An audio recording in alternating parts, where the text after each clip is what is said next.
इस वीडियो को देखने के बाद आपके स्टॉक मार्केट में रिटर्न बहुत ज़्यादा बढ़ने वाले हैं। और अगर आप एक बिगिनर भी हैं और आपको नहीं पता है कि स्टॉक मार्केट में इन्वेस्ट करते समय कौन कौन से पॉइंटों को ध्यान रखना चाहिए, तो बिल्कुल भी परेशान होने की ज़रूरत नहीं है। इस छोटी सी वीडियो में आपको वो सब कुछ सीखने को मिलेगा जिसका इस्तेमाल करके आज बड़े बड़े इन्वेस्टर बहुत अच्छे रिटर्न ले रहे हैं। इसीलिए इस वीडियो को शांत जगह पर अपने कानों में ईयरफोन लगाकर बहुत ध्यान से सुनना, क्योंकि ये नॉलेज आपके इन्वेस्टिंग करियर को बहुत ज़्यादा बूस्ट दे सकती है। मैं इस वीडियो में केवल 2 पॉइंट शेयर करूंगा और ये दोनों पॉइंट मैंने लिए हैं how to make money in stock नाम की बुक से। और इस बुक के ऑथर हैं विलियम जे ओनिल। इन्होंने बहुत अच्छे से अपनी बुक में शेयर मार्केट को समझाया है और हम इन दोनों पॉइंटों को बहुत आसानी से समझने की कोशिश करेंगे। इन्होंने अपनी बुक में जो पहला मेथड डिस्कस किया है वो है कैन-स्लिम इन्वेस्टिंग मेथड। इस मेथड को सीखने के बाद आपको सच में बहुत अच्छा लगेगा, क्योंकि ये एक बहुत अच्छा मेथड है इन्वेस्टिंग का। अगर आप सोच रहे हो कि विलियम जे ओनिल कौन है और हम कैसे विश्वास करें इन पर, तो मैं बता दूं, विलियम जे ओनिल एक बहुत बड़े इन्वेस्टर हैं, एक बहुत बड़े अमेरिकन एंटरप्रेन्योर हैं, एक स्टॉक ब्रोकर हैं और इसके साथ साथ वो एक सक्सेसफुल राइटर भी हैं। इनके कैन-स्लिम इन्वेस्टिंग मेथड को हम एक कहानी से समझते हैं। एक बार माइंडसेट भैया और राज एक साथ बैठे हुए थे। तभी राज माइंडसेट भैया से पूछता है कि भैया मुझे एक ऐसा नियम बता दो जिससे मैं बहुत आसानी से शेयर खरीद सकूं, और वो भी वो शेयर जो मुझे अच्छे रिटर्न दे। तो माइंडसेट भैया राज से कहते हैं वो नियम है कैन-स्लिम लॉ, और जो भी इस नियम को फॉलो करके इन्वेस्टिंग करते हैं उनका रिटर्न 12% से बढ़ जाता है। ऐसा कहना है international journal of accounting and finance का। देखो राज, कैन-स्लिम लॉ एक तरह का कॉम्बिनेशन है टेक्निकल एनालिसिस और फंडामेंटल एनालिसिस का।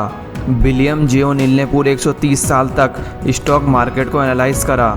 उसके बाद उन्होंने इस पैटर्न को देखा था और इसी का नाम है कैन-स्लिम लॉ। और इस कैन-स्लिम लॉ के अंदर 7 पॉइंट आते हैं। कैन-स्लिम में सी का मतलब होता है current quarterly earning per share, A का मतलब होता है एनुअल अर्निंग, एन का मतलब होता है न्यू प्रोडक्ट या मैनेजमेंट, एस का मतलब होता है सप्लाई एंड डिमांड, एल का मतलब होता है लीडर, आई का मतलब होता है इंस्टीट्यूशनल स्पॉन्सरशिप, एम का मतलब होता है मार्केट डायरेक्शन। सबसे पहले हम बात करेंगे कैन-स्लिम के सी की, मतलब current quarterly earning per share की।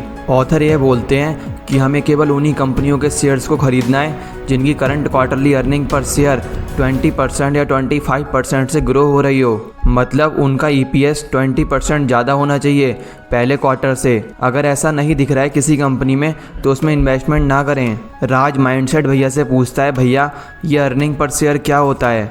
तो माइंडसेट भैया बताते हैं कि EPS को निकालने का एक सिंपल फार्मूला होता है और वो है EPS इक्वल टू कंपनी का net profit divided by total number of outstanding shares. और इसमें जो नेट प्रॉफिट लिखा है वो निकलता है जब हम किसी भी कंपनी के प्रॉफिट में से interest, tax, depreciation and amortization इन सभी को माइनस कर देते हैं। फिर जो नेट प्रॉफिट आएगा उसको टोटल शेयर से डिवाइड कर देते हैं। अब बात करेंगे कैन-स्लिम में आने वाले ए की। इसका मतलब होता है एनुअल अर्निंग। माइंडसेट भैया राज को बताते हैं कि ऑथर ने यह कहा है कि किसी भी कंपनी में इन्वेस्ट करने से पहले यह देख लेना चाहिए कि उसकी एनुअल अर्निंग पिछले साल से 25% ग्रो हो रही है या नहीं हो रही है। अगर उसकी एनुअल अर्निंग 25% से ग्रो नहीं हो रही है तो कोई फ़ायदा नहीं है इन्वेस्टमेंट करने का। इस केस में आपको ज़्यादा रिटर्न नहीं मिल पाएगा। बहुत सारे ऐसे भी इन्वेस्टर होते हैं जो इस पॉइंट को नहीं देखते हैं और वो बाद में पछताते हैं, क्योंकि जब वो बाद में देखते हैं तो उनको पता चलता है कि उनकी अर्निंग तो केवल 5% से ही बढ़ रही है, जो कि उनके लिए घाटे का सौदा है। कैन-स्लिम लॉ में एन का मतलब होता है न्यू प्रोडक्ट और इसका मैनेजमेंट कैसा है। ऑथर बोल रहे हैं कि यह एक अच्छा पॉइंट है। शायद हमें सबसे पहले इसी पॉइंट को देखना चाहिए कि क्या कंपनी नए प्रोडक्ट पर काम कर रही है या नहीं कर रही है।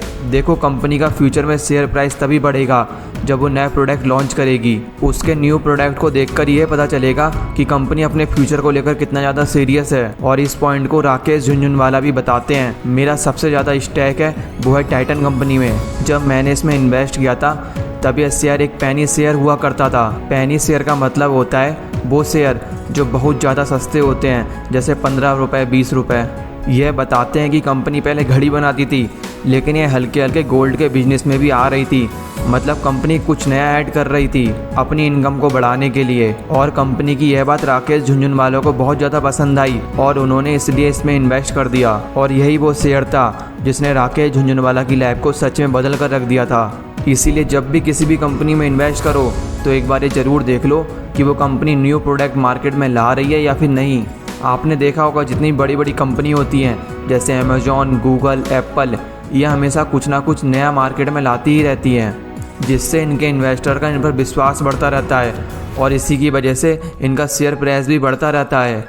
यहाँ मैंने केवल एग्जाम्पल लिया है, मैं यह नहीं बोल रहा हूँ कि आप अमेज़ॉन, गूगल के शेयर खरीदो। आप पहले अच्छे से रिसर्च करना, उसके बाद ही एक्शन लेना और साथ ही साथ आपको उसके मैनेजमेंट के बारे में भी जानना होगा। आपको जानना होगा कि वहाँ पर लोग काम करना चाह रहे हैं या फिर वहाँ पर लोग परेशान हैं। आपको यह भी जानना होगा कि उस कंपनी का मैनेजमेंट कैसा है, वो सही डिसीजन ले रहा है या फिर नहीं ले पा रहा है। उस कंपनी का मैनेजमेंट कैसे अपनी कंपनी को ग्रो कर रहा है, क्या उस कंपनी ने किसी नए एम्प्लॉय को लीडर बनाया है। ऐसा बहुत बार होता है, किसी कंपनी के मैनेजमेंट से उस कंपनी का शेयर प्राइस बढ़ता भी है और घटता भी है।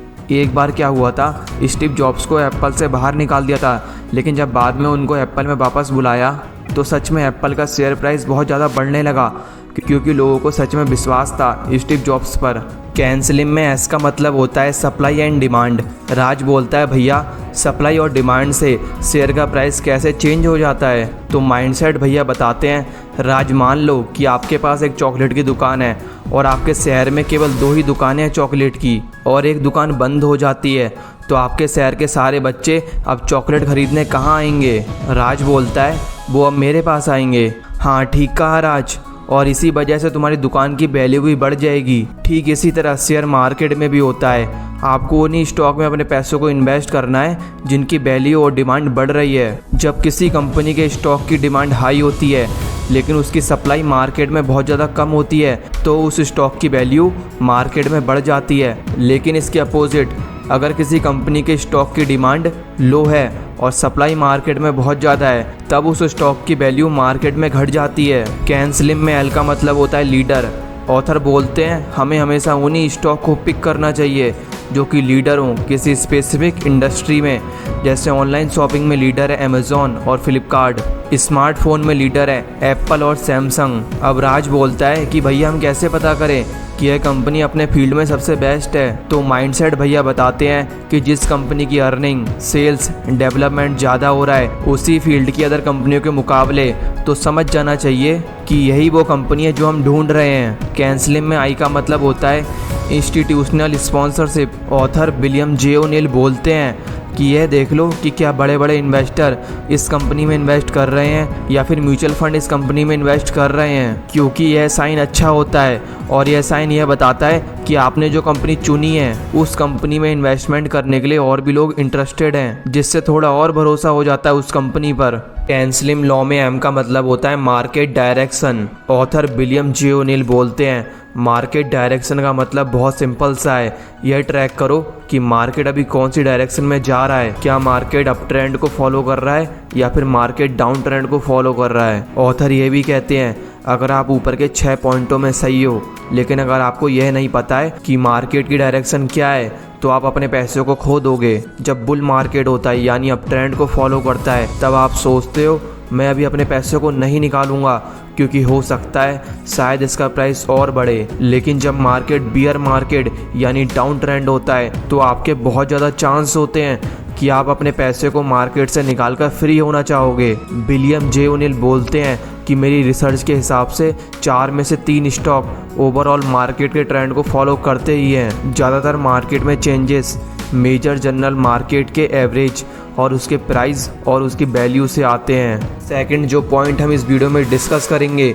वो है स्टॉक चार्ट पैटर्न। अगर आपको स्टॉक मार्केट में लॉस नहीं कराना है तो आपको स्टॉक चार्ट पैटर्न को पढ़ना आना चाहिए। इसका यूज़ हम किसी भी स्टॉक की टेक्निकल एनालिसिस करने के लिए करते हैं। इसकी हेल्प से हम पहले ही पता कर लेते हैं कि फ्यूचर में किसी भी शेयर का प्राइस कहां पर मूव करने वाला है। तभी राज बोलता है भैया कुछ समझ नहीं आया, तो माइंडसेट भैया बताते हैं चलो इसको हम आसान भाषा में समझते हैं।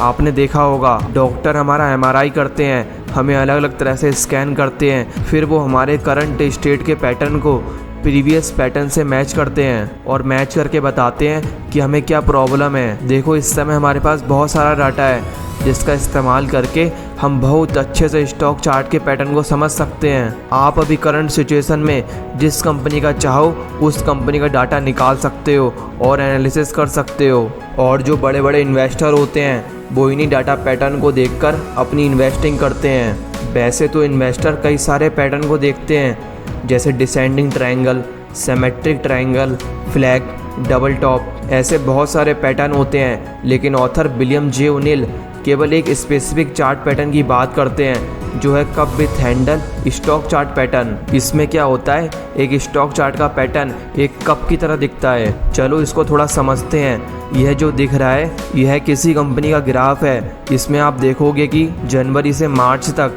यह बढ़ता गया है। इसके बाद यह मई तक बहुत कम हो चुका था। इसके बाद मई से अगस्त तक बढ़ता है, फिर इसका प्राइस कुछ घटता है और सितंबर आते आते फिर से बढ़ने लगता है। अगर आप इस पैटर्न को देखोगे तो यह आपको कप की तरह दिखेगा, इसलिए इसको कप हैंडल पैटर्न कहते हैं। यह पैटर्न इतना फेमस इसीलिए है क्योंकि विलियम जे ओनिल ने इस पैटर्न पर बहुत सारी रिसर्च करी है और उनकी टीम ने भी इसको बहुत बार यूज़ करा है, हमेशा सक्सेसफुल रहा है। ऑथर कहते हैं जो कप के बेस की लेंथ है वो 7 से 65 वीक्स की हो सकती है और जो कप की डेप्थ है वो 12 से 33% होनी चाहिए। ऑथर ने यह भी बताया जो इस कप पैटर्न में बहुत ज़्यादा यूज़फुल है, बी की तरह नहीं बल्कि यू की तरह ही दिखना चाहिए। और इसके पीछे भी एक रीज़न है जो कि ऑथर देते हैं, क्योंकि जब यू की शेप बनती है तो जो वीक इन्वेस्टर होते हैं वो उस कंपनी के शेयर बेच देते हैं, क्योंकि जो कप का लोएस्ट पॉइंट होता है वो लंबे समय तक रहता है, लगभग 7 to 65 वीक तक, और फिर उस कंपनी में केवल स्ट्रॉन्ग इन्वेस्टर ही बचते हैं। लेकिन अब हमारे मन में एक क्वेश्चन आ सकता है कि हमें एंट्री कब करनी चाहिए। जो इस कप हैंडल मेथड में पीक दिख रहा है इसको हम रेजिस्टेंस बोलते हैं, और जो लोएस्ट पार्ट दिख रहा है इसको स्टॉप लॉस बोलते हैं। जब शेयर स्टॉप लॉस से उठता है और सीधे रेजिस्टेंस को टच करता है, फिर वो वापस गिरता है और उठने के बाद वापस रेजिस्टेंस को टच करता है और फिर गिरता है, तो उस समय जो सपोर्ट क्रिएट होता है, फिर वहाँ से जब वो उठना स्टार्ट करता है तो यही समय होता है एंट्री लेने का। अगर आप लोग ज़्यादा कमेंट करोगे तो मैं विलियम जे ओनिल की टेक्निकल एनालिसिस पर वीडियो बना दूंगा, क्योंकि अभी भी इसमें बहुत कुछ है जानने को। हमने इस वीडियो में 2 मेथड डिस्कस करे थे। पहला था कैन-स्लिम लॉ जो कि फंडामेंटल एनालिसिस के लिए यूज़फुल है, और दूसरा था स्टॉक चार्ट पैटर्न जो कि टेक्निकल एनालिसिस के लिए यूज़फुल है। शायद मुझे लगता है कि आप अभी भी कैन-स्लिम लॉ की पावर को समझ नहीं पाए हो, तो मैं आपको बता दूं, इसी फॉर्मूले का यूज़ करके विलियम जे ओनिल ने 2.5 लाख को केवल 1 साल में ही 1 करोड़ में कन्वर्ट कर दिया था। मतलब उन्होंने 1 साल में अपने पैसे को सीधे 40 गुना कर दिया था। जिसको ये नंबर बहुत छोटा लग रहा है ना, तो अगर आप एफडी की मदद से अपने पैसे को 40 गुना करोगे तो तकरीबन 60 साल लग जाएंगे। और सेविंग अकाउंट में तो सोचना भी मत कितना समय लगेगा, शायद आपकी पूरी उम्र ही लग जाए। इसीलिए इस प्रॉब्लम को दूर करने और अच्छे रिटर्न को जल्दी लेने के लिए उन्होंने कैन-स्लिम लॉ को दिया। इस वीडियो का थंबनेल क्या था, मेक 7 करोड़ बाय 2032। मैंने तो 2032 लिया है, लेकिन अगर आप कैन-स्लिम लॉ को फॉलो करोगे तो 2032 नहीं बल्कि 2025 में ही 7 करोड़ कमा लोगे। इस दुनिया में मैक्सिमम लोग असफल क्यों होते हैं, इसका सबसे बड़ा रीज़न है स्टार्ट ना करना, स्टार्ट करने से डरना। अगर मैं फेल हो गया तो क्या होगा, यह सोचना। और यही वो वजह है जिसकी वजह से वो आज गरीब हैं। और मैं इस बात का दावा कर सकता हूँ, अगर उन्होंने आगे भी निर्णय नहीं लिया तो वो आगे भी गरीब ही रहने वाले हैं। किसी भी चीज़ को स्टार्ट करने का सबसे पहला स्टेप होता है छोटे स्तर से स्टार्ट करना, ताकि अगर उसमें आपका लॉस भी हो जाए तो बहुत ज़्यादा लॉस ना हो। अब हमने जो भी सीखा उसकी समरी देखते हैं। सबसे पहले हमने बात करी थी कैन-स्लिम लॉ की, जिसमें सी का मतलब था current quarterly earning per share. इसमें हमने बात करी थी कि हमें उन्हीं कंपनियों को सिलेक्ट करना है जिसका EPS 20% से ग्रो हो रहा है। फिर हमने बात करी थी कैन-स्लिम के एक ही मतलब एनुअल अर्निंग। इसमें हमने बात करी थी, ऑथर बोलते हैं कि हमें उन्हीं कंपनियों में इन्वेस्टमेंट करनी है जिनकी एनुअल अर्निंग 25% से ग्रो हो रही हो। एन का मतलब था न्यू प्रोडक्ट और मैनेजमेंट। इसमें हमने राकेश झुनझुनवाला की स्टोरी डिस्कस करी थी कि उन्होंने किस तरह से टाइटन में इन्वेस्टमेंट करा था। एस का मतलब था सप्लाई एंड डिमांड। इसमें हमने बात करी थी जब मार्केट में किसी भी चीज़ की डिमांड बहुत ज़्यादा बढ़ जाती है लेकिन सप्लाई बहुत कम होती है तो उसका शेयर प्राइस कैसे बढ़ जाता है। एल का मतलब था लीडर। इसमें हमने स्टीव जॉब्स की स्टोरी देखी थी कि किस तरह उनके वापस एप्पल में आने से शेयर का प्राइस बढ़ा था। आई का मतलब था इंस्टीट्यूशनल स्पॉन्सरशिप। इसमें हमने देखा था कि हमें वहीं इन्वेस्टमेंट करनी है जहां पर और इन्वेस्टर भी इंटरेस्टेड हैं। एम का मतलब था मार्केट डायरेक्शन। इसमें हमने मार्केट के अप ट्रेंड और डाउन ट्रेंड के बारे में सीखा था। फिर हमने बात करी थी स्टॉक चार्ट पैटर्न की, जिसमें हमने कप हैंडल मेथड को डिस्कस करा था। आई होप आपको हमारा वीडियो पसंद आया होगा। वीडियो अच्छा लगा हो तो वीडियो को लाइक करके चैनल को सब्सक्राइब करना मत भूलना।